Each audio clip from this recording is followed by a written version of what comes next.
Je m'appelle Olivia Holloway. J'ai 28 ans. Il y a 3 mois, mes parents m'ont regardé droit dans les yeux et m'ont donné une maison qui tombait littéralement en ruine, des murs fissurés, des planchers pourris, pas d'eau courante. Pendant que ma sœur jumelle, Meredith, recevait un appartement de luxe flambant neuf en centre-ville, je n'ai pas protesté. J'ai pris les clés rouillées, j'ai conduit 40 minutes à la campagne, et j'ai reconstruit cette ruine de mes propres mains. Chaque clou, chaque planche, chaque couche de peinture. J'y ai investi $12 000 et 400 heures de sueur. Et quand ma mère a finalement vu ce que j'avais créé, elle n'a pas dit qu'elle était fière. Elle a dit, nous reprenons cette maison.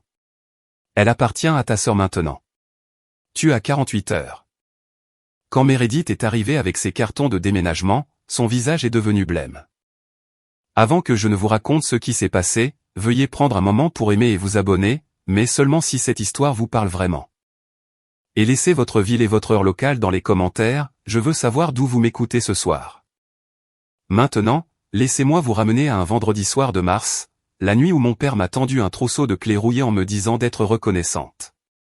Tout commence à la table de la salle à manger de mes parents, la même table en acajou où chaque annonce familiale importante a été faite depuis que j'ai 6 ans.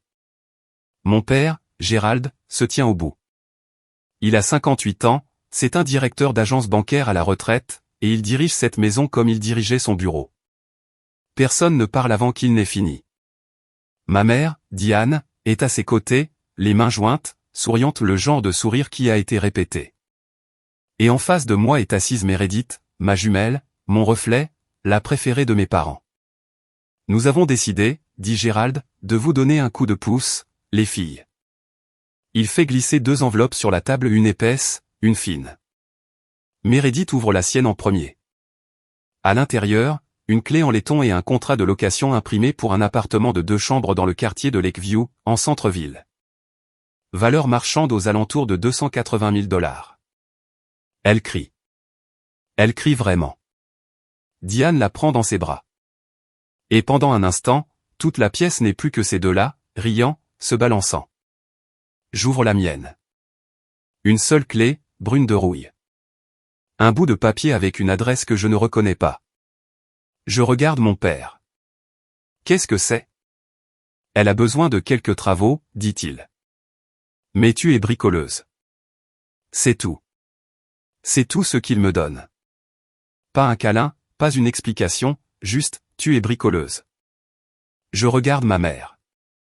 Elle évite mon regard, elle serre toujours Meredith dans ses bras. Et Meredith, ma sœur jumelle qui a partagé le même utérus que moi, penche la tête et dit, au moins, tu as eu quelque chose, Liv. Elle le dit doucement, comme si elle était bienveillante, mais le coin de sa bouche tressaille, et je connais ce tressaillement. Ce n'est pas de la sympathie, c'est de la satisfaction. Je plie le papier et le glisse dans ma poche. Je ne dis pas un mot. J'aurais dû, mais je ne le fais pas. Je ne le savais pas à l'époque, mais Gérald avait délibérément choisi la pire propriété du vieux registre foncier de ma grand-mère. Il avait fait défiler 4 options décentes, pour trouver celle qui avait le plus de chances de me briser. Samedi matin, je conduis 40 minutes vers l'ouest sur la route 9, passer les centres commerciaux, passer la dernière station-service, dans une portion de route où les maisons se raréfient et où les arbres se font plus pressants. L'adresse me mène sur un chemin de gravier, et quand je la vois, j'arrête la voiture et je reste simplement assise là. Le toit s'affaisse sur le côté gauche, comme une épaule cassée. 2 des fenêtres de devant sont brisées, bouchées avec des bâches en plastique jauni. Les marches du porche sont à moitié effondrées. Des mauvaises herbes hautes comme la taille engloutissent le jardin, et toute la structure penche légèrement vers l'est, comme si elle était fatiguée de se tenir debout. L'odeur me frappe avant même que j'ouvre la porte, moisissure, pourriture, quelque chose d'animal. À l'intérieur, des fils électriques apparents pendent du plafond, des tuyaux rouillés, et un sol de cuisine si déformé qu'il gondole sous ma botte.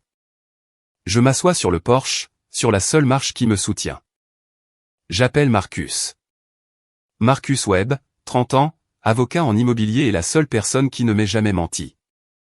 Nous nous sommes rencontrés en première année d'université. C'est le genre d'ami qui débarque à 2 heures du matin sans demander pourquoi. C'est grave à ce point, dit-il. Le toit s'effondre, les fils sont apparents, pas d'eau courante. Il reste silencieux une seconde. Tu veux que je jette un œil à l'acte de propriété? Pas encore. Ma voix se brise et je déteste ça.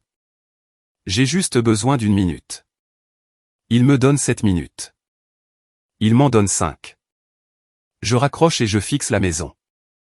Et je pense à ma grand-mère, Lorraine. Quand j'avais 9 ans, elle m'a appris à construire une étagère dans son garage.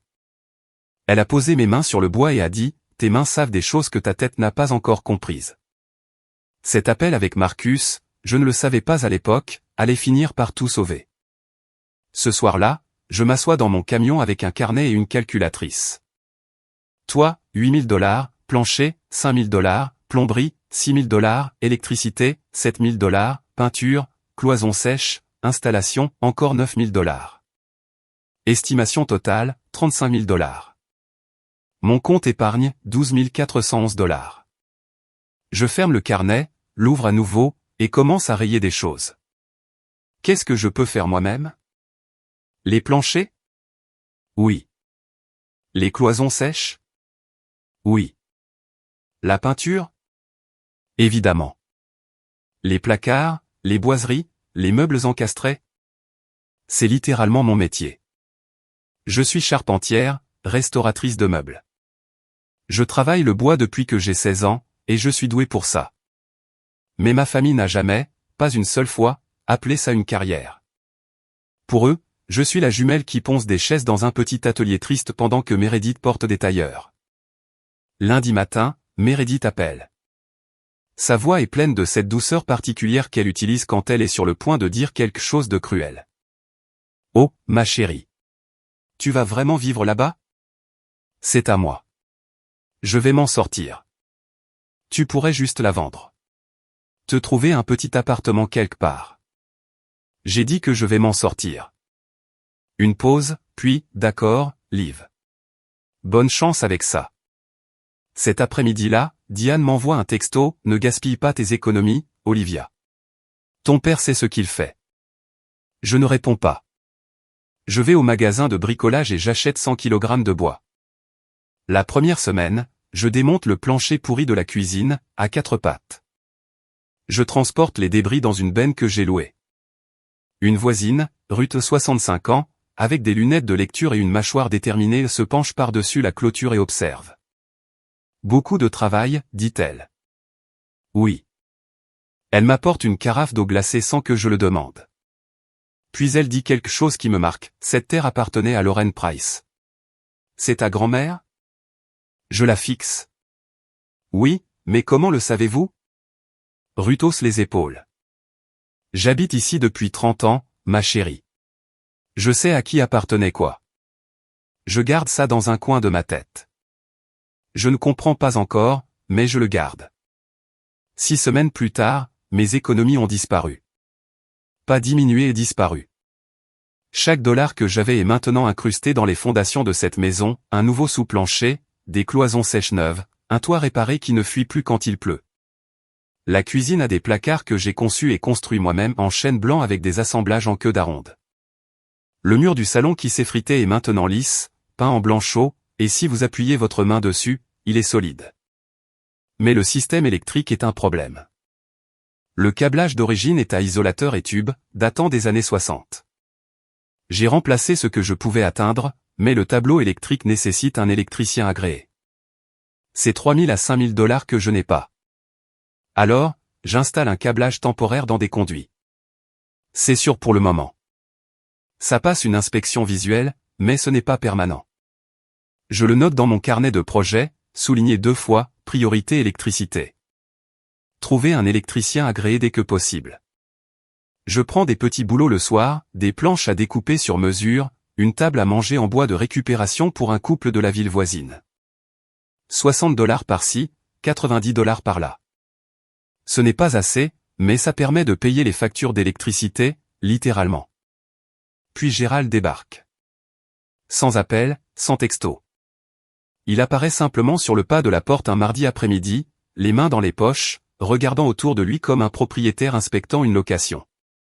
Il traverse le salon, passe son doigt sur le manteau de la cheminée que j'ai restauré à partir de l'habillage d'origine, ouvre une porte de placard, la laisse se balancer. Il ne dit pas « beau travail, il ne dit rien pendant 1 minute entière. Puis, pas mal. J'attends plus, mais tout ce que j'obtiens est, ne t'y attache pas trop. Je sens mon estomac se nouer. Qu'est-ce que ça veut dire? Il me regarde impassible, indéchiffrable. J'ai dit ce que j'ai dit. Il part. De la fenêtre, je le regarde s'éloigner en voiture. Et je remarque quelque chose que j'aurais préféré ne pas voir, la façon dont il regardait la maison n'était pas de la fierté. C'était une évaluation. 2 jours plus tard, je passe à l'appartement de Meredith pour récupérer une perceuse que je lui avais prêtée il y a des mois. Elle dit qu'elle est occupée, qu'elle ne peut pas venir à la porte, laisse-la sur le paillasson, elle la trouvera plus tard. Mais je suis déjà dans le couloir et je vois ce qui est empilé devant sa porte, 11 colis Amazon et pas des petits. Des boîtes à chaussures, des housses à vêtements, une télévision à écran plat encore emballée dans sa mousse. Les colis sont si hauts qu'ils bloquent le paillasson. Je frappe à nouveau. Mère, j'ai juste besoin de la perceuse. J'ai dit que je suis occupé, Olivia. Sa voix semble fine, tendue. Je recule, et à travers l'espace sous sa porte, je peux voir la lumière du salon vaciller. Elle regarde la télévision à 14h un jour de semaine. Puis j'entends son téléphone sonner à l'intérieur. Elle décroche et sa voix baisse pour adopter ce murmure spécifique que les gens utilisent quand ils ne veulent pas que les murs entendent. Maman, j'ai juste besoin d'un peu plus de temps. La société de cartes de crédit n'arrête pas d'appeler. Pause. Non, je ne lui ai pas dit. S'il te plaît, ne le dis pas à papa. Et puis la voix de ma mère, minuscule à travers le haut-parleur, on va trouver une solution, ma chérie. Ne le dis pas à ton père. Je reste dans ce couloir pendant 10 secondes. Puis je pars tranquillement. Je ne dis rien à personne. Ce ne sont pas mes affaires, c'est ce que je me dis. Mais dans le camion, un souvenir me frappe. J'ai 16 ans. Je surprends Meredith en train de prendre des billets dans le portefeuille de notre grand-mère Lorraine, dans la cuisine. Un 20, un 50. Lorraine fait la sieste dans la pièce à côté. Je le dis à Gérald ce soir-là. Il se retourne contre moi, pas contre elle, contre moi. Arrête d'inventer des histoires sur ta sœur. J'ai appris quelque chose cette nuit-là, dans cette famille, la vérité ne compte que si elle vient de la bonne fille. Maintenant, je commence à me demander, combien Meredith doit-elle réellement? Et que se passera-t-il quand Gérald le découvrira? 10 semaines après avoir commencé, la maison est presque méconnaissable. De nouveaux planchers, de nouveaux murs, une cuisine qui ressemble à quelque chose sorti d'un magazine de design, parce que j'en ai construit chaque centimètre. Je poste quelques photos sur Instagram, des avant-après, mes mains sur le bois, le lever du soleil à travers les nouvelles fenêtres. Les commentaires affluent de la part d'amis, d'anciens camarades de classe, d'inconnus. Incroyable. Tu as fait ça toute seule? C'est un rêve. C'est comme si je recevais les premiers applaudissements de ma vie de la part de quelqu'un d'autre que Marcus. Puis jeudi soir, sans prévenir, la voiture de Gérald se gare dans mon allée. Diane est sur le siège passager. Ils entrent par la porte d'entrée comme s'ils étaient encore propriétaires des lieux. Diane déambule dans les pièces. Elle touche les murs, ouvre les placards de la cuisine, passe la paume de sa main sur le plan de travail que j'ai poncé et verni moi-même. Elle ne commente pas. Elle catalogue. Gérald se plante au milieu du salon. Ta mère et moi avons discuté. Ma poitrine se serre. À propos de quoi? Meredith a besoin de cette maison. La pièce vacille. Pardon? Diane, depuis le couloir, son appartement. Il y a eu des complications. Elle ne peut plus y rester. Je regarde mon père. Quel genre de complications? Gérald ignore la question. L'acte de propriété est toujours à mon nom, Olivia. Cette maison m'appartient. Tu as 48 heures pour déménager. Mes mains tremblent. Je les appuie à plat contre le comptoir. Mon comptoir. J'ai reconstruit cette maison. Chaque mur, chaque plancher. Avec ma propriété, dit Gérald, sur mon terrain. Ma décision. Diane se rapproche, la voix douce, travailler. On se rattrapera, ma chérie. C'est ce qu'il y a de mieux pour la famille. Je les regarde tous les deux. Ma mère, qui ne veut pas me regarder. Mon père, qui a déjà décidé. Je ne pleure pas. Je ne crie pas. Je prononce 5 mots, j'ai besoin de passer un appel. 23 heures. Je suis assise sur le sol de la cuisine que j'ai installée il y a 6 semaines, le dos contre les placards que j'ai construits, en train d'appeler la seule personne qui ne m'ait jamais fait me sentir petite. Marcus décroche à la première sonnerie. Qu'est-ce qui s'est passé? Je lui raconte tout. La visite de Gérald, les 48 heures, Meredith a besoin de cette maison, mon terrain, ma décision. Marcus reste silencieux pendant 3 secondes. Quand il parle, sa voix est plate et précise, sa voix d'avocat. L'acte est à son nom. C'est ce qu'il dit. Il ne m'a jamais laissé voir les papiers. As-tu déjà reçu une copie, un document de transfert, quelque chose de notarié? Non, il a dit qu'il s'en occuperait. C'est le premier problème. Une pause. Le second, à qui appartient réellement le terrain? Quelque chose se débloque dans ma tête. La voix de Ruth, cette terre appartenait à Lauren Price. Marcus, ma voisine m'a dit que cette terre appartenait à ma grand-mère, la mère de mon père. Appartenait, ou appartient toujours? Je ne sais pas. Donne-moi 24 heures, dit-il. Ne signe rien. Ne déplace rien. Ne réponds pas à ton père. Tu peux faire ça? Je n'avais pas l'intention de le faire. Bien. Et Olivia? Oui. J'attendais que tu me laisses t'aider. Sa voix se brise très légèrement sur le mot « attendais », et je réalise qu'il m'a regardé porter ça toute seule pendant 10 semaines. Il m'avait posé la question sur l'acte dès le premier jour, je l'avais écarté d'un geste. Je m'étais dit que je n'avais pas besoin d'un avocat. Je m'étais dit que la famille arrangerait les choses. J'avais tort. Je raccroche. À minuit 30, mon téléphone vibre. Gérald, le temps presse, Olivia. Ne rends pas les choses plus difficiles qu'elles ne le sont. Je lis le message. Je ne réponds pas. Pour la première fois en 28 ans, je choisis de ne pas lui faciliter la tâche. Le lendemain matin à 9 heures, j'ai 17 messages non lus sur mon téléphone. Diane, s'il te plaît, ne fais pas ça à notre famille. Laisse simplement Meredith avoir la maison. On se rattrapera d'une manière ou d'une autre. Meredith, Liv, j'en ai vraiment besoin. Je suis dans une mauvaise passe en ce moment. S'il te plaît. Tante Carole, la sœur cadette de ma mère, ta mère est en larmes. Comment peux-tu être si égoïste, Olivia? Un cousin à qui je n'ai pas parlé depuis 2 ans, la famille d'abord. Ne sois pas cette personne. Ils ont activé la chaîne téléphonique. Tout le réseau s'est mobilisé en 12 heures, et le message est unanime, Olivia est le problème. Gérald appelle à 10 heures. Sa voix est froide, contrôlée, la voix d'un homme qui n'a jamais perdu une seule dispute dans sa propre maison. Si tu te bats contre ça, tu ne perdras pas seulement la maison, tu perdras ta famille. Je tiens le téléphone loin de mon oreille et je fixe l'écran. Puis je le pose face contre table sur l'établi et je prends un ciseau à bois. Je suis dans mon atelier, le petit que je loue derrière le magasin de bricolage sur la 5e rue. Ça sent la sueur et l'huile de lin, les 2 meilleures odeurs du monde.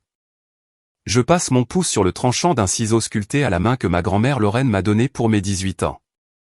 Et je vous parle parce que j'ai besoin que quelqu'un entende ça. Toute ma vie, on m'a appris que la famille, c'est tout.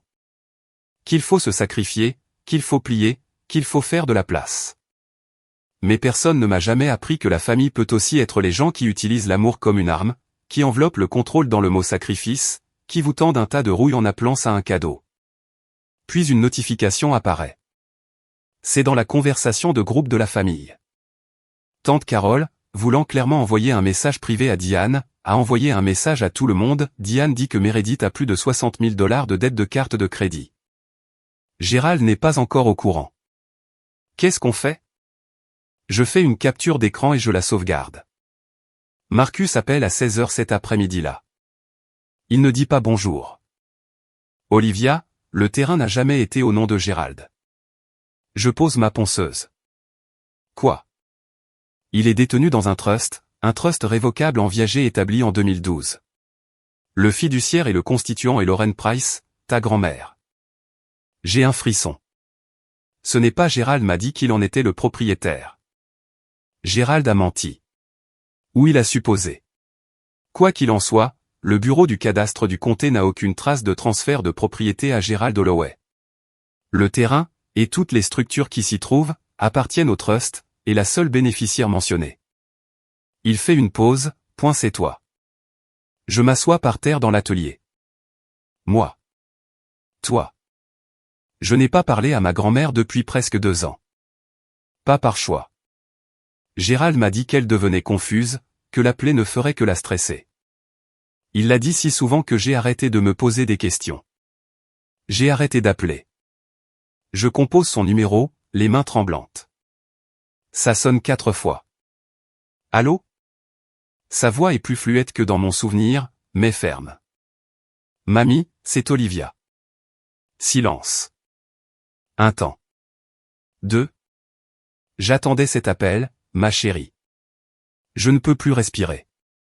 Je lui raconte ce que Gérald a fait à la maison, la rénovation, les 48 heures, tout sort de moi d'un seul coup, comme un barrage qui cède. Elle écoute sans m'interrompre. Quand j'ai fini, elle dit, j'ai créé ce trust pour toi. Pas pour ton père, pas pour Meredith, pour toi. L'année de tes 18 ans, parce que j'ai vu comment il te traitait, ma puce. Je l'ai vu et je l'ai anticipé. Je pleure maintenant, je n'essaie pas de m'arrêter. Je suis vieille, Olivia, mais je ne suis pas encore partie. Et cette terre est à toi. J'essuie mon visage. Mamie, merci. Je ne sais même pas quoi. Il y a encore une chose que je dois te dire, dit-elle, mais pas au téléphone. J'arrive te voir. Elle raccroche avant que je puisse protester. Le lendemain soir, Marcus s'assoit à ma table de cuisine, celle que j'ai construite en pain de récupération, et étale 3 piles de papier. Pile 1, l'acte de trust. Lauren Price a établi un trust révocable en viager en 2012, se nommant elle-même comme fiduciaire et moi comme unique bénéficiaire. Le trust détient la propriété à cette adresse, le terrain et toutes les améliorations qui y sont apportées. C'est notarié, enregistré auprès du comté, et c'est inattaquable. Pile 2, chaque permis de construire, chaque facture d'entrepreneur, chaque facture de matériaux des 10 dernières semaines. Ils sont tous à mon nom. Quand j'ai demandé les permis à la ville, j'ai signé en tant qu'Olivia Holloway, occupante de la propriété et bénéficiaire du trust. La ville les a approuvés. Pas Gérald, moi. Pile 3, une capture d'écran du message mal envoyé de tante Carole, Meredith a plus de 60 000 $ de dette de carte de crédit. Gérald n'est pas encore au courant. Marcus tapote l'acte de trust. Ton père n'a aucun droit légal. Il ne peut pas transférer ce qu'il ne possède pas. Il ne peut pas t'expulser de ta propre propriété. Donc, les 48 heures sont un bluff. Un gros bluff, mais un bluff quand même. J'expire. C'est la première respiration complète que je prends en 2 jours. Alors, qu'est-ce qu'on fait? Marcus se penche en arrière. Rien pour l'instant. On attend qu'ils fassent leur coup publiquement, puis on répond. Pourquoi publiquement? Parce que ton père a construit ce mensonge devant la famille. Il a dit à tout le monde que c'était sa maison, son terrain, sa décision. Ce mensonge doit s'effondrer devant le même public. Je regarde les papiers et l'acte de trust, les permis, les reçus. Pendant 10 semaines, j'ai construit cette maison en pensant que j'étais impuissante. Mais pendant tout ce temps, le pouvoir était là. Je ne le savais juste pas. Marcus se lève près de la porte. Il se retourne. Une chose, ce câblage temporaire dont tu as parlé, fais-le réparer ou documenter. Tout dans cette maison doit être irréprochable. Je hoche la tête. Je l'écris dans mon carnet, mais je n'appelle pas encore l'électricien. Il n'y a pas le temps, car ce que tante Carole me dit ensuite change tout. Le téléphone sonne à 8 heures le lendemain matin. C'est tante Carole. Sa voix est basse, pressée à la voix de quelqu'un qui appelle depuis une salle de bain avec le robinet qui coule. Olivia, écoute-moi. Ta mère organise une pendaison de crémaillère. Une pendaison de crémaillère. Demain, chez toi. Elle a invité 20 personnes. Je m'agrippe au bord du comptoir. Une pendaison de crémaillère pour Meredith, dans la maison que j'ai construite de mes propres mains. Elle dit à tout le monde que tu as accepté. Que tu es heureuse de donner la maison à Meredith. Que c'était ton idée. Quelque chose de froid s'installe dans ma poitrine. Pas de la colère, pas encore. Quelque chose de plus calme, quelque chose qui se construit depuis 28 ans. Carole, pourquoi tu me dis ça? Elle hésite. Parce que j'ai envoyé ce texto par accident, et maintenant ta mère ne me parle plus. Et parce que j'ai vu cette famille te punir parce que tu es facile à punir. Ce n'est pas juste. Ça ne l'a jamais été. Je raccroche et j'appelle Marcus. 2 mots, c'est demain. Je serai là. Sans hésiter. Et ta grand-mère aussi. Elle a 78 ans, Marcus. Elle vit à 3 heures de route. Elle est déjà en chemin. Elle m'a appelé ce matin. Ma grand-mère a 78 ans, une mauvaise hanche, conduisant une Buick plus vieille que moi et elle est déjà sur la route. Ce soir-là, je m'assois dans mon atelier. Je passe une feuille de papier de verre à grain fin sur un morceau de noyer d'avant en arrière. Le rythme calme mon pouls. Vous connaissez ce sentiment, quand toute votre famille construit une histoire sur vous? Une histoire où vous êtes l'égoïste, la déraisonnable, celle qui détruit tout? Et puis ils invitent un public pour vous voir jouer votre rôle. Je mets mon réveil à 6 heures demain matin. Je vais entrer dans ma propre maison, soit pour la dernière fois, soit pour la première. J'arrive à 9 heures. La porte d'entrée, ma porte d'entrée, celle que j'ai décapée, poncée et teinte à la main et est maintenue ouverte par un cale-porte que je n'ai jamais vu. À l'intérieur, la maison est méconnaissable d'une autre manière maintenant. Diane est là depuis l'aube. De nouveaux coussins sur le canapé, une nappe que je n'ai pas achetée, des plateaux de nourriture couvrant les plans de travail que j'ai installés. Et suspendu à l'arche du salon, parmi des ballons roses et dorés, une bannière à paillettes, bienvenue à la maison, Meredith. 20 personnes remplissent les pièces, des tantes, des oncles, des cousins, les amis du club de lecture de Diane, 3 voisins à qui j'ai fait un signe de la main mais que je n'ai jamais rencontrés. Ils tiennent tous des assiettes en carton et des gobelets en plastique, bavardant comme si c'était parfaitement normal, comme si c'était une célébration. Meredith se tient au centre du salon, cheveux bruchés, nouvelle robe. Elle rit. Gérald a la main sur son épaule, pose du père fier, torse bombé. Il me voit dans l'embrasure de la porte, sa voix porte à travers la pièce. Olivia est venue féliciter sa sœur. C'est ça, la famille.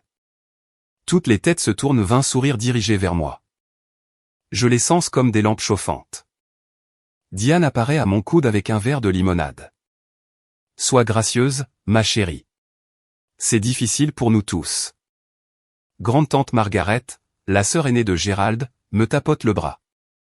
C'est une chose si généreuse que tu as faite, Olivia, de donner cette belle maison à ta sœur. Je la regarde. Je n'ai rien donné à personne. Les tapotements cessent. Margaret cligne des yeux. La voix de Gérald se fait plus basse, un avertissement. Olivia, pas ici. Meredith s'approche, la voix soyeuse. Liv, on en a parlé. C'est pour le mieux. Je regarde autour de moi dans la pièce. 20 père Dieu. Pas un seul ne connaît la vérité, et chacun d'eux me regarde comme si j'étais la méchante. Par la fenêtre, j'aperçois Ruth. Elle est sur son porche, regardant à travers la vitre, secouant lentement la tête. Ça se passe dans la cuisine. Ma cuisine. Meredith me suit, et dès que nous sommes hors de portée de voix, le masque tombe. Tu devrais me remercier, honnêtement. Je me retourne. Pourquoi? Pour t'avoir donné une raison de faire enfin quelque chose de ta vie.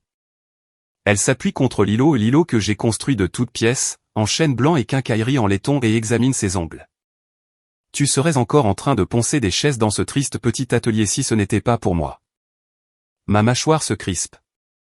J'ai construit cette cuisine, Meredith. Ces placards, cet îlot, de mes mains. Et maintenant, ils sont à moi. C'est comme ça que ça marche dans cette famille, Liv. Je pensais que tu l'avais compris maintenant. Elle ouvre un placard. À l'intérieur, les plats à gratin de Diane, les bols de service de Diane déjà déballés, déjà chez eux. Meredith sort un verre, le remplit au robinet que j'ai raccordé, boit, et me regarde par-dessus le bord. Papa a dit que tu pouvais prendre tes outils en partant. Je n'en ai pas besoin. Elle retourne dans le salon. J'entends la voix de Gérald s'élever au-dessus du bruit, « Si je pouvais avoir l'attention de tout le monde, s'il vous plaît. » Je la suis. Gérald se tient près de la cheminée dont j'ai restauré l'habillage à partir des boiseries originales de 1967, levant un verre. À la famille, dit-il, et à la magnifique nouvelle maison de Meredith. 20 vers se lèvent, 20 voix le répètent, à Meredith. Je suis au fond de la pièce. Mes mains sont serrées en poing. Ma gorge me brûle, mais je ne dis pas un mot. Pas encore. J'attends quelque chose, un coup à la porte, une voiture qui se gare dans l'allée. D'une seconde à l'autre. Je sais que certains d'entre vous crient devant vos écrans en ce moment. Croyez-moi, je criais à l'intérieur aussi. Mais voilà, si vous avez déjà été celui que votre famille tenait pour acquis, celui qu'on s'attendait à voir suivre le mouvement, mettez un emoji feu dans les commentaires.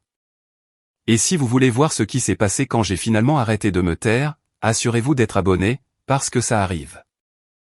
Gérald est au milieu d'une phrase, quelque chose sur le sacrifice, sur ce que signifie subvenir aux besoins de ses enfants quand on frappe. 3 coups secs, fermes, professionnels. Gérald fronce les sourcils. Diane jette un œil à la porte. Personne ne bouge. Moi, si. Je traverse la pièce et j'ouvre la porte d'entrée. Marcus se tient sur le porche, costume gris, mallette en cuir. Son visage est calme, mais je peux voir la tension dans sa posture, prêt à bondir. Il me fait un signe de tête. Derrière lui, montant lentement les marches du porche, s'agrippant à une canne en bois sculptée à 2 mains, se trouve ma grand-mère, Lorraine Price. 78 ans, cheveux argentés relevés en chignon, des yeux assez perçants pour couper du verre. La voix de Gérald derrière moi, « Qui vous a invité ?» Marcus entre. Personne. Je suis le conseiller juridique de Madame Holloway. Elle n'a pas besoin d'un avocat, dit Gérald. C'est une affaire de famille. Avec tout mon respect, Monsieur Holloway. Marcus pose sa mallette sur la table de la salle à manger. Un transfert de propriété est une affaire juridique. La pièce devient silencieuse. 20 personnes tenant des assiettes et des gobelets, figées en pleine bouchée. Le sourire de Meredith s'efface. Puis Lorraine entre. Je lui prends le bras. Elle me tapote la main sans me regarder. Ses yeux sont rivés sur Gérald. Elle balaie la pièce du regard, lentement, les ballons, la bannière, la nourriture sur les comptoirs qu'Olivia a construits. Elle lit les lettres scintillantes, « Bienvenue à la maison, Meredith ». Elle se tourne vers Gérald. La pièce retient son souffle. Elle prononce une seule phrase, calme, claire, le genre de phrase qui tombe comme un coup de marteau. Gérald, à qui penses-tu que cette terre appartient? Gérald ouvre la bouche. Rien ne sort. Lorraine tire une chaise, s'assoit et croise les mains sur la table. Assieds-toi, mon fils. Tu vas vouloir être assis pour ça. Marcus ouvre la mallette.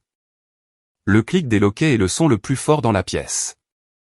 Il en sort un document impeccable, relié, notarié.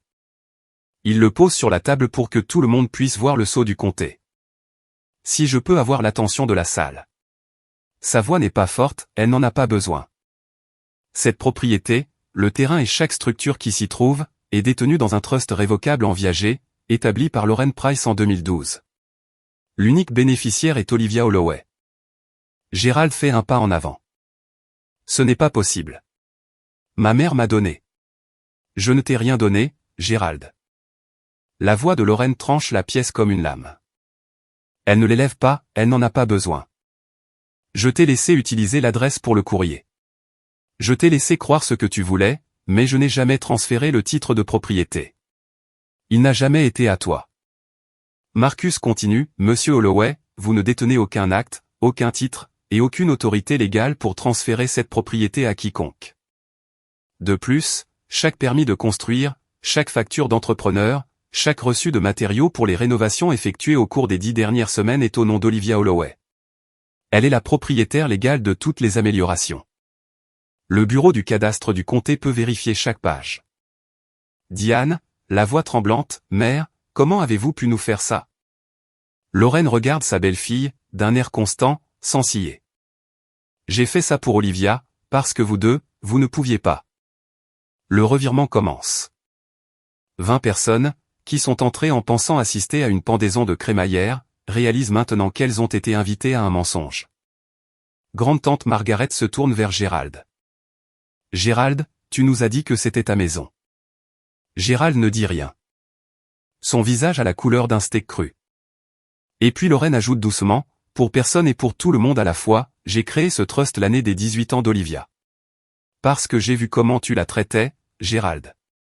Je l'ai vu et j'ai pris mes dispositions. Pendant un instant, personne ne respire. Puis Meredith s'avance. Ses mains tremblent. Son sang-froid parfait, ce sang-froid qu'elle a porté comme une armure toute sa vie, se fissure. Ça ne change rien. Maman et papa ont dit. Meredith, tais-toi, la coupe Gérald. Non. Sa voix devient aiguë, désespérée. J'ai besoin de cette maison. Je n'ai nulle part où aller. La pièce se fige. Plus de murmures maintenant, un silence, le genre qui absorbe le son. Gérald se tourne lentement vers elle. Qu'est-ce que tu veux dire par « tu n'as nulle part où aller » Les yeux de Meredith sont humides. Ses lèvres bougent avant que son cerveau ne suive. L'appartement. Je l'ai perdu. Je ne pouvais plus suivre les paiements. Gérald la regarde, puis regarde Diane, sa femme, qui serre un torchon contre sa poitrine comme une bouée de sauvetage. Tu as perdu l'appartement, dit Gérald. L'appartement que je t'ai donné il y a 3 mois. Le menton de Diane tombe. Gérald, j'allais te le dire. Tu savais? La pièce explose. 20 personnes regardent le visage de Gérald passer par le choc, la trahison, la fureur. Meredith pleure de vraies larmes maintenant, son mascara coule. Diane pleure aussi, tendant la main vers le bras de Gérald, et il la repousse comme si sa main était en feu. Tante Carole fixe le sol. Grande-tante Margaret prend son sac à main. Je pense, dit-elle doucement, que nous devrions tous rentrer chez nous. Les gens commencent à bouger, manteaux, clés, au revoir marmonné. Personne ne regarde Gérald. Personne ne regarde Meredith. Il me regarde moi des regards rapides, incertains, puis détourne les yeux. Je suis dans un coin de la pièce, la main de ma grand-mère dans la mienne. Je n'ai pas bougé. Je n'ai pas parlé. Gérald se tourne vers moi. Sa voix est comme du verre brisé. Tu as planifié ça. Je croise son regard. Non, papa. C'est toi qui as planifié ça. Moi, je suis juste venu. La maison se vide. Des assiettes en carton sur le comptoir, des gratins à moitié mangés. Un ballon dérive sur le sol et s'arrête contre le mur. Gérald et Diane sont assis sur le canapé, mon canapé, que j'ai retapissé à partir d'une carcasse trouvée en friperie. Meredith est quelque part dehors, je peux l'entendre pleurer dans sa voiture par la fenêtre ouverte. Marcus s'avance. Il tend une enveloppe blanche. Monsieur Holloway, voici une mise en demeure formelle. Il vous est interdit de pénétrer à nouveau sur cette propriété sans le consentement écrit d'Olivia. Toute tentative de revendiquer la propriété, de changer les serrures, ou de contacter mademoiselle Holloway avec des menaces concernant cette propriété sera documentée et transmise au bureau du procureur du comté. Gérald regarde l'enveloppe. Il ne la prend pas. Marcus la pose sur la table basse. Tout est documenté. L'acte de trust, les permis, les reçus. La loi est claire. Diane se tourne vers moi. Ses yeux sont gonflés. Olivia, s'il te plaît. S'il te plaît quoi, maman? S'il te plaît, que j'abandonne? S'il te plaît, que je sois à nouveau la fille facile? S'il te plaît, que je me plie pour que tu n'aies pas à affronter le désordre que tu as créé? Je ne dis rien de tout ça. Ce que je dis, c'est, maman, je t'aime, mais aimer quelqu'un ne veut pas dire le laisser tout te prendre. Le visage de Diane s'effondre. Gérald se lève. Il ne me regarde pas. Ne regarde pas Marcus. Ne regarde pas sa mère. Lorraine, toujours assise, tenant toujours sa canne, parle une dernière fois. Tu aurais pu être fier d'elle, Gérald. Ça ne t'aurait rien coûté. Il sort par la porte d'entrée sans un mot. Diane le suit. La voiture démarre, le gravier crisse. Puis c'est le silence. Marcus pose une main sur mon épaule. Ça va? Je regarde autour de moi dans la pièce. La bannière pend de travers. Un verre de limonade perle de condensation sur le manteau de cheminée que j'ai restauré. Pas encore, je dis, mais ça ira. Ce soir-là, je change les serrures de la porte d'entrée. Je le fais moi-même, 4 vis, un nouveau pêne dormant, une poignée en laiton que je gardais pour le bon moment. Mes mains sont stables. Ma respiration est régulière. Ce ne sont que des ferrures, mais j'ai l'impression de tracer une ligne dans le béton. Ruth passe avec un pot de chrysanthème jaune. Elle le pose sur la balustrade du porche et me regarde à travers ses lunettes de lecture. J'ai toujours su que cette maison était à toi, ma chérie. Tes grands-parents l'ont construite ensemble en 67. J'avais 17 ans, je les ai regardés transporter le bois. Je tiens le pot et je laisse cela s'imprégner en moi. 1967. Les mains de mes grands-parents sur cette même charpente. Le trust de ma grand-mère la protégeant des décennies plus tard. Et maintenant, mes mains finissant ce que les leur avait commencé. J'arrache la bannière, j'éclate les ballons, je balaie les sols, je mets les restes de nourriture dans des sacs pour Ruth et son voisin, puis je m'assois au milieu du salon, la pièce que j'ai reconstruite à partir des montagnes dans un silence parfait. C'est le premier silence qui n'est pas de la peur, c'est juste du calme. Mon téléphone vibre. Marcus fait faire ses travaux électriques, Liv. Sérieusement. J'appelle l'électricien, je prends rendez-vous pour jeudi prochain. Puis, en rangeant les affaires de Diane dans le placard de l'entrée, je trouve quelque chose, une lettre, enveloppe jaunie, sans timbre, livrée en main propre et cachée. L'écriture est celle de Lorraine. Ma chère Olivia, ton grand-père et moi avons construit cette maison ensemble en 1967, l'été de notre mariage. J'ai toujours voulu qu'elle revienne à quelqu'un qui l'aimerait comme nous l'avons aimée. Elle t'a toujours été destinée. La lettre est datée d'il y a 5 ans. Gérald l'a cachée. 5 ans de mots de ma grand-mère, fourrés derrière les manteaux de quelqu'un d'autre. Je presse la lettre contre ma poitrine. Je pensais que c'était la fin. Ce n'était pas le cas. Rapidement, si vous avez déjà dû tracer une limite avec quelqu'un que vous aimez et quelqu'un qui aurait dû vous protéger, commentez, ma maison, ci-dessous. Je les lis tous. Et si cette histoire résonne en vous, partagez-la avec quelqu'un qui a besoin de l'entendre aujourd'hui. Maintenant, laissez-moi vous dire ce qui s'est passé ensuite, parce que ma famille n'en avait pas fini. Les retombées ne sont pas bruyantes, elles sont lentes. C'est le genre de dommage qui se propage comme l'eau trouvant les fissures. Une semaine après la pendaison de crémaillère, grande-tante Margaret ne répond plus aux appels de Gérald. Elle dit à tante Carole qu'elle est profondément embarrassée de partager un nom de famille avec lui. La cousine Cathy, la fille de Margaret, de mon âge, celle qui s'asseyait toujours à côté de moi à Thanksgiving, m'appelle un mardi soir. J'ai toujours pensé que quelque chose clochait, dit-elle. Je ne savais juste pas quoi. Personne n'a demandé. Je sais. Je suis désolé que personne ne t'ait défendu plus tôt. Le poste de Gérald en tant que conseiller honoraire des anciens à l'église luthérienne Grèce a un titre qu'il détient depuis 6 ans, entièrement construit sur l'image d'un homme de famille dévoué et disparaît discrètement. Le pasteur ne le licencie pas. Il cesse simplement de l'appeler. Le nom de Gérald est retiré du bulletin hebdomadaire. Pas d'annonce, juste une absence. Diane devient silencieuse sur Facebook. Plus de photos de famille. Plus de publications, béni d'avoir mes filles. Pour la première fois en une décennie, sa photo de profil est un coucher de soleil au lieu d'un portrait de famille dans le couloir. Meredith reçoit son premier appel d'une agence de recouvrement, puis son second.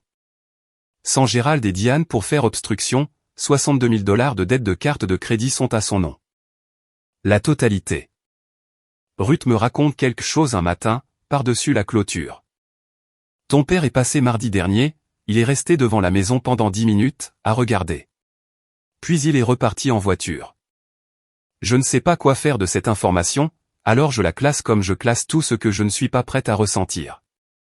Puis un email atterrit dans ma boîte de réception, d'une journaliste du magazine Homestead & Craft. Elle a trouvé mes photos de rénovation sur Instagram. Elle veut faire un reportage sur la maison.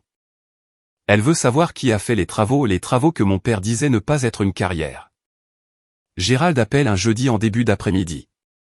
Je suis dans mon atelier, en train d'ajuster un assemblage à tenons et mortaises pour la bibliothèque d'un client. son nom s'affiche sur mon écran et mes mains s'immobilisent. Je réponds. Il faut qu'on parle, dit-il. Sa voix est fatiguée. Pas douce, Gérald n'est pas du genre doux mais usé, comme un outil qui a été utilisé sans entretien. J'écoute. Ta grand-mère n'a pas toute sa tête. Elle est vieille. Elle ne comprend pas ce qu'elle a fait avec ce trust. On devrait le contester, continue-t-il. La famille devrait avoir son mot à dire. Je vais prendre un avocat. On peut. On ne peut pas, papa. Il s'arrête. Elle a établi ce trust avec son propre avocat. Il a été notarié, enregistré, et il est actif depuis plus d'une décennie. Lorraine est parfaitement saine d'esprit. Tu le sais. Silence. Je l'entends respirer. Je suis ton père, Olivia. Cette terre aurait dû être à moi. Elle n'a jamais été à toi, papa. Je pose le ciseau. Et moi non plus. La ligne reste silencieuse si longtemps que je vérifie s'il a raccroché. Ce n'est pas le cas. Tu fais une erreur, dit-il finalement à la même voix qu'il a utilisée quand je lui ai dit que je devenais charpentière au lieu d'entrer dans la banque. Le même ton plat et dédaigneux. Non. Je garde ma voix égale. J'ai fait une erreur chaque fois que j'ai cru que tu me traiterais équitablement. C'est fini maintenant. Je mets fin à l'appel. Mon pouce tremble sur l'écran. Je voudrais vous dire que je me suis sentie puissante. Ce n'est pas le cas. J'ai eu l'impression de retirer une écharpe d'une blessure infectée depuis des années. Nécessaire, douloureux, et attendu depuis longtemps. Établir des limites avec quelqu'un que l'on aime n'est jamais le moment triomphal que les gens imaginent.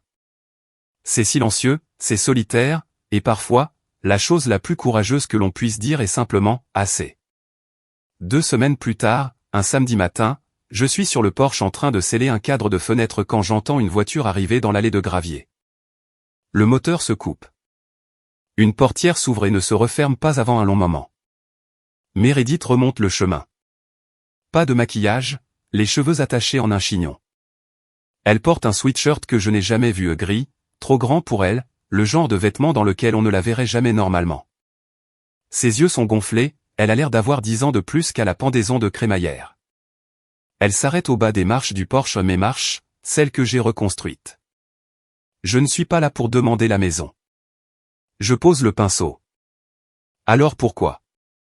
Je ne sais pas comment réparer ma vie, Liv. Sa voix est brute. Pas de performance, pas de douceur calculée, juste une femme qui se noie. Je dois 62 000 $. Je n'ai pas dormi depuis une semaine.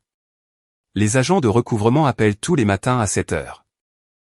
Je regarde ma sœur jumelle et, pour la première fois, je ne vois pas l'enfant chéri.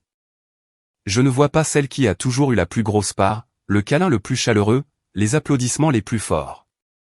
Je vois quelqu'un à qui on a tout donné et rien appris.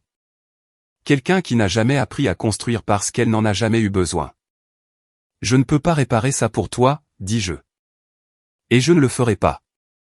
Je sais, mais je peux te donner le numéro d'un conseiller financier que Marcus connaît.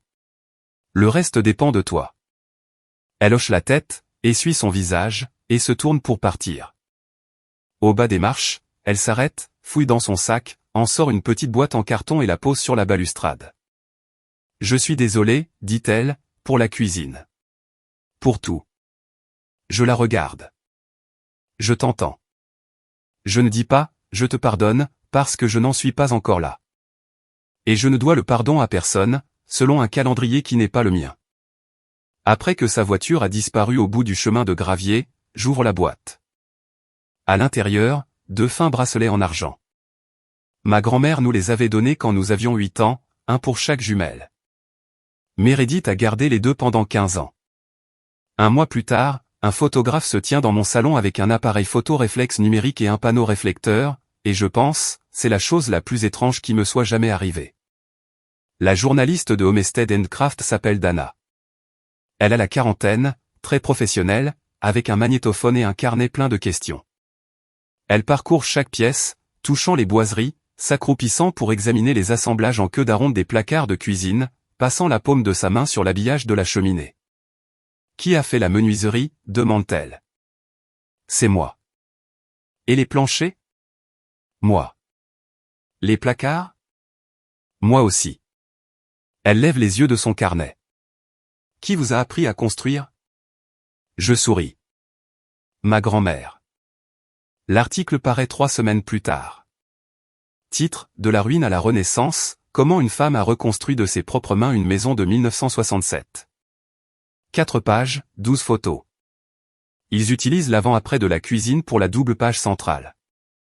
Ruth apparaît sur l'une des photos, elle est appuyée sur la clôture entre nos jardins, souriant, levant un verre de limonade comme pour trinquer. En une semaine, je reçois 3 commandes de meubles sur mesure, une table à manger, un ensemble de bibliothèques, un berceau en frêne blanc. Mon atelier a enfin un nom, Holloway Woodworks. J'accroche l'enseigne moi-même. Marcus appelle pour me féliciter. Le trust est entièrement enregistré. L'assurance titre est faite. Personne ne peut y toucher. Merci, Marcus, pour tout. C'est à ça que servent les amis. Un temps. Maintenant, s'il te plaît, dis-moi que tu as appelé l'électricien. Je ris. Je ris vraiment. Fait. Jeudi dernier. Remplacement complet du tableau, nouveau câblage. Inspection passée. Dieu merci. Ce week-end-là, je reçois un email du centre communautaire du centre-ville. Ils veulent savoir si j'animerai un atelier de menuiserie pour femmes. Je dis oui. Le cours se remplit en 3 jours. Lorraine vient passer une semaine en mai. Elle arrive dans sa buick avec une barquette de soucis, un sac de terreau, et un album photo que je n'ai jamais vu. Nous plantons les fleurs dans le jardin de devant, côte à côte, à genoux dans la terre, de la même manière qu'elle m'a appris à poncer le bois, lentement, régulièrement, avec toute la main. Elle me dit que c'est l'endroit exact où elle et mon grand-père ont planté leur premier jardin, à l'été 1967. Des soucis et des ignas, les mêmes fleurs. Ton grand-père aurait adoré ce que tu as fait de la cuisine, dit-elle en tassant la terre autour d'un jeune plant. J'ai trouvé ta lettre, je lui dis. Celle que papa a cachée. Elle ne lève pas les yeux. J'ai écrit 3 lettres. Il les a toutes cachées. Mais tu es là maintenant, ma puce. C'est ce qui compte. 3 lettres. 3 tentatives de me joindre. 3 fois, Gérald s'est interposé entre nous et a décidé que je ne méritais pas d'avoir des nouvelles de la femme qui m'aimait le plus. Nous nous asseyons sur le porche quand le soleil baisse. Le porche que j'ai reconstruit. Ruth apporte une carafe de limonade sans qu'on le lui demande. C'est devenu un rituel. Les nouveaux voisins d'en face, un jeune couple qui a emménagé le mois dernier, nous font un signe de la main depuis leur allée. Je leur réponds. Lorraine se penche et me prend la main. Sa peau est fine comme du papier, mais sa poigne est de fer. La meilleure des vengeances, ce n'est pas la vengeance du tout, dit-elle. C'est la vie que l'on construit après. Je regarde le jardin, les soucis, la peinture fraîche, la maison qui était une ruine il y a 4 mois. Je n'ai pas reçu de justice de ma famille, mais je l'ai construite pour moi-même, avec du béton, du chêne et la vérité. Je sais, mamie. Elle me serre la main. Je sais. Une semaine après le départ de Lorraine, je m'assois à mon bureau, celui que j'ai construit en cerisier de récupération, le premier meuble que j'ai jamais vendu, et j'écris un email. Maman, papa, je vous aime. Cela n'a pas changé. Mais je n'accepterai pas d'être traité comme inférieur. Je ne serai pas la fille à qui l'on prend pour donner à quelqu'un d'autre. Je ne me ferai pas plus petite pour que quelqu'un d'autre puisse prendre la place. Si vous voulez une relation avec moi, elle commencera par le respect, pas le contrôle, pas l'obligation, pas la culpabilité. Je ne ferme pas la porte, mais je choisis qui a le droit de la franchir. Olivia. J'appuie sur envoyer. Je ne reçois pas de réponse. Ni ce jour-là. Ni cette semaine-là. Et pour la première fois, ce silence me convient, parce que c'est mon silence maintenant. Je l'ai choisi. On ne me l'a pas imposé. Vendredi soir, je suis assise dans le salon. La maison est calme. Par la fenêtre, je peux voir la lumière du porche de Ruth. Les soucis dans le jardin. La route qui mène à la ville, où 3 clients attendent les meubles que j'ai conçus. Sur mon établi, dans le tiroir du haut, se trouvent 2 bracelets en argent. Ceux que Meredith a rendus. Je ne les porte pas, mais je ne les ai pas jetés non plus. Un jour, peut-être, ils signifieront quelque chose de différent. Mais pas aujourd'hui. Je regarde autour de moi dans cette pièce. Chaque surface raconte une histoire. Les planchers dont mes genoux se souviennent. Les murs dont mes bras ont mal. Les placards inspirés par les mains de ma grand-mère. Ce n'est pas la maison que mes parents m'ont donnée. Cette maison était une ruine, une punition, un message qui disait « tu vaux moins ». Cette maison est celle que j'ai construite. Et c'est moi qui décide de ce qu'elle signifie. Je ne sais pas ce qui se passera ensuite avec ma famille, mais je sais ce qui se passera ensuite avec moi. Parce que pour la première fois en 28 ans, c'est à moi de décider. Vous savez, quand j'ai commencé cette histoire, je pensais que le sujet principal était la maison, la rénovation, l'acte de trust, le moment où le visage de Gérald est devenu blanc devant 20 personnes. Et oui, ça a compté. Tout ça a compté. Mais assise ici maintenant, sur ce porche que mes grands-parents ont bâti et que mes mains ont reconstruit, je réalise que la maison n'a jamais été vraiment l'essentiel. L'essentiel, c'est le moment où j'ai arrêté d'attendre que ma famille voie ma valeur et où j'ai commencé à la construire moi-même. J'ai passé 28 ans à être la fille facile, celle qui cède, celle qui encaisse, et je me disais que c'était de l'amour. Que maintenir la paix, c'était la même chose qu'être en paix. Ce n'est pas le cas. C'est juste du silence avec un nom plus joli. Je ne vais pas vous dire quoi faire avec votre famille. Je ne connais pas votre histoire. Je ne connais pas votre Gérald ou votre Meredith, ni la manière spécifique dont ils ont appris à vous faire sentir petit. Mais je vais vous dire 3 choses que j'aurais aimé que quelqu'un me dise il y a longtemps. Les limites ne sont pas une punition. Ce ne sont pas des murs que l'on construit pour blesser les gens. Ce sont des portes, et c'est vous qui décidez qui les franchit. Vos mains savent des choses que votre tête n'a pas encore comprises. Ma grand-mère m'a dit ça quand j'avais 9 ans, et je commence seulement maintenant à comprendre ce qu'elle voulait dire. Parfois, il faut commencer à construire avant de croire que l'on en est capable. Et la dernière, la plus difficile, vous ne devez à personne une version de vous-même qui rendrait leur vie plus confortable, au détriment de la vôtre. C'est tout. C'est ce que la ruine m'a appris. Maintenant, je suis curieuse, si vous deviez choisir un moment de cette histoire qui vous a le plus marqué, lequel serait-ce? Était-ce la pendaison de crémaillère, la révélation de l'acte de trust, ou Meredith sur le porche avec cette petite boîte? Laissez votre réponse dans les commentaires. Je les lis tous, et honnêtement, vos histoires sont plus courageuses que la mienne. Si vous en voulez une autre comme celle-ci, il y a une vidéo dans la description que je pense que vous aimerez. Abonnez-vous si celle-ci a signifié quelque chose pour vous, et je vous dis à la prochaine.